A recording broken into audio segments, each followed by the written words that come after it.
অবশেষে ঘোষণা করা হলো চ্যাম্পিয়ন্স ট্রফি 2025-এর জন্য ভারতীয় দলের সম্পূর্ণ স্কোয়াড। পাকিস্তান এবং দুবাইয়ের মাটিতে শুরু হতে যাওয়া আগামী 19শে ফেব্রুয়ারি থেকে চ্যাম্পিয়ন্স ট্রফি 2025-এর জন্য প্রতিটি দলকে ডেডলাইন দেওয়া হয়েছিল 12ই জানুয়ারি, যেখানে 12ই জানুয়ারির মধ্যে প্রায় প্রতিটি দলই তাদের চ্যাম্পিয়ন্স ট্রফি স্কোয়াড ঘোষণা করলেও ভারতীয় দল আইসিসির কাছে কিছুটা এক্সট্রা সময় চেয়ে নেয় কিছু ভারতীয় গুরুত্বপূর্ণ প্লেয়ারদের চোটের কারণে। আর এই সমস্ত প্লেয়ারদের এনসিএ থেকে সম্পূর্ণ ছাড়পত্র পাওয়ার পরই ভারতীয় দল আগামীকাল একটি প্রেস কনফারেন্সের মাধ্যমে অজিত আগারকারের সিলেকশন কমিটি এবং ক্যাপ্টেন রোহিত শর্মা মিলে ঘোষণা করে দিল চ্যাম্পিয়ন্স ট্রফি 2025-এর জন্য ভারতীয় দলের 15 জন সদস্যের একটি দল, যেখানে রোহিত শর্মা নেতৃত্বে 2023 ওডিআই বিশ্বকাপের পর ভারতীয় দল তেমন একটা ওডিআই ম্যাচও খেলেনি, যে কারণে সমস্ত ভারতীয় ক্রিকেট ফ্যানদেরই নজর ছিল এই চ্যাম্পিয়ন্স ট্রফির ওডিআই স্কোয়াডের দিকে। আর বন্ধুরা, বহু প্রতীক্ষার পর গতকাল ইংল্যান্ডের বিরুদ্ধে ওডিআই সিরিজের জন্য এবং আসন্ন চ্যাম্পিয়ন্স ট্রফি 2025-এর জন্য ভারতীয় দলের সমস্ত প্লেয়ারের স্কোয়াড ঘোষণা করে দেওয়া হয়েছে। আর এই ভিডিওতে আমি তোমাদের চ্যাম্পিয়ন্স ট্রফি 2025-এর স্কোয়াড নিয়ে আলোচনা করতে চলেছি। ইংল্যান্ডের বিরুদ্ধে টি20 এবং ওডিআই সিরিজে কিছু পরিবর্তনও রয়েছে, যা বন্ধুরা আমি তোমাদের অন্য ভিডিওতে আলোচনা করব। চ্যাম্পিয়ন্স ট্রফির কথা বললে সেখানে ভারতীয় সিলেক্টররা প্রায় সকল ভারতীয় সমর্থকদেরই চমকে দিয়ে মাত্র 3 জন পেস বোলার নিয়ে এরকম একটি টুর্নামেন্টে নামতে চলেছে, যেখানে ভারতীয় দল 4 জন স্পিনার নিয়ে যেতে চলেছে দুবাইয়ের মতো কন্ডিশনে। এছাড়াও এই চ্যাম্পিয়ন্স ট্রফি স্কোয়াডে ব্যাটিং অর্ডার ভারতীয় দলের কেমন হতে চলেছে, বোলিং লাইন আপে রয়েছে কোন কোন বোলাররা, কারা বাদ গেলেন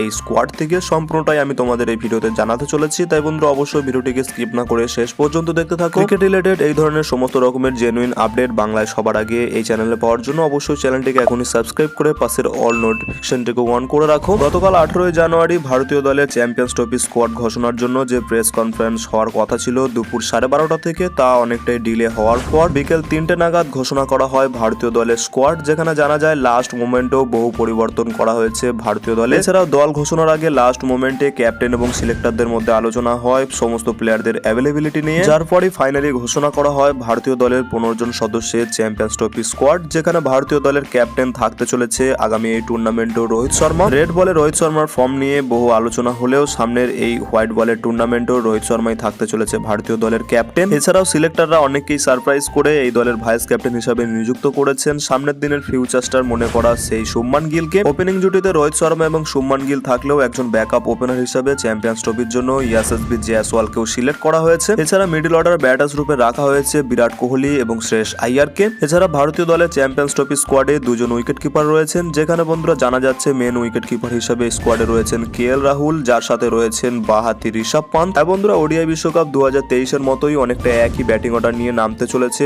আগামী এই টুর্নামেন্টেও ভারতীয় দল। তবে ব্যাকআপ উইকেট কিপার হিসেবে অনেকেই মনে করেছিল ঋষভ পান্তের জায়গায় হয়তো সঞ্জু স্যামসন এই দলের সুযোগ পেতে পারেন, কিন্তু বন্ধুরা তেমনটা সিলেক্টররা করেনি। উইকেট কিপারের পর ভারতীয় দলের স্কোয়াডে অলরাউন্ডারের কথা বললে সেখানে রয়েছে হার্দিক পান্ডিয়া, এছাড়া রয়েছেন রবীন্দ্র জাদেজা, আকসার প্যাটেল এবং বন্ধুরা রয়েছেন ওয়াশিংটন সুন্দরম। এই 4 জন অলরাউন্ডার ছাড়া ভারতীয় দলের বোলিং লাইন আপে রয়েছে কুলদীপ যাদব। হ্যাঁ বন্ধুরা, এই 4 জন স্পিনারকেই ভারতীয় দলের স্কোয়াডে অ্যাড করা হয়েছে চ্যাম্পিয়ন্স ট্রফির জন্য, যেই কারণে অনেকেই হয়তো সারপ্রাইজ হয়েছে। চ্যাম্পিয়ন্স ট্রফির প্রতিটি ম্যাচই ভারতীয় দল দুবাইয়ের মাটিতে খেলতে চলেছে, যেখানে দুবাইয়ের মতো কন্ডিশনে এই পিচ স্পিন ফ্রেন্ডলি নয়, যেখানে স্পিন বোলারদের থেকে পেস বোলাররাই এই দুবাইয়ের পিচে এক্সট্রা সাহায্য পেয়ে থাকে। তা সত্ত্বেও ভারতীয় দলের সিলেক্টররা স্পিন বোলারদের উপরই বেশি আস্থা রেখেছে, যে কারণে ভারতীয় দলের এই স্কোয়াডে রয়েছে মাত্র 3 জন পেসারি, যেখানে রয়েছে জসপ্রীত বুমরাহ। এছাড়া বহুদিন পর আবারও ভারতীয় দলে ইংল্যান্ড সিরিজ দিয়ে কামব্যাক করতে চলেছে মোহাম্মদ শামি, যাকে বন্ধুরা চ্যাম্পিয়ন্স ট্রফি স্কোয়াডেও রাখা হয়েছে জসপ্রীত বুমরাহর সাথে। অপরদিকে মোহাম্মদ সিরাজকে এই চ্যাম্পিয়ন্স ট্রফি স্কোয়াডে ভারতীয় দলের সুযোগ দেওয়া হয়নি, যেখানে বন্ধুরা মোহাম্মদ সিরাজ ভারতীয় দলের 2023 ওয়ার্ল্ড কাপেও এবং 2024 টি20 ওয়ার্ল্ড কাপেও ভারতীয় দলের সাথেই ছিলেন।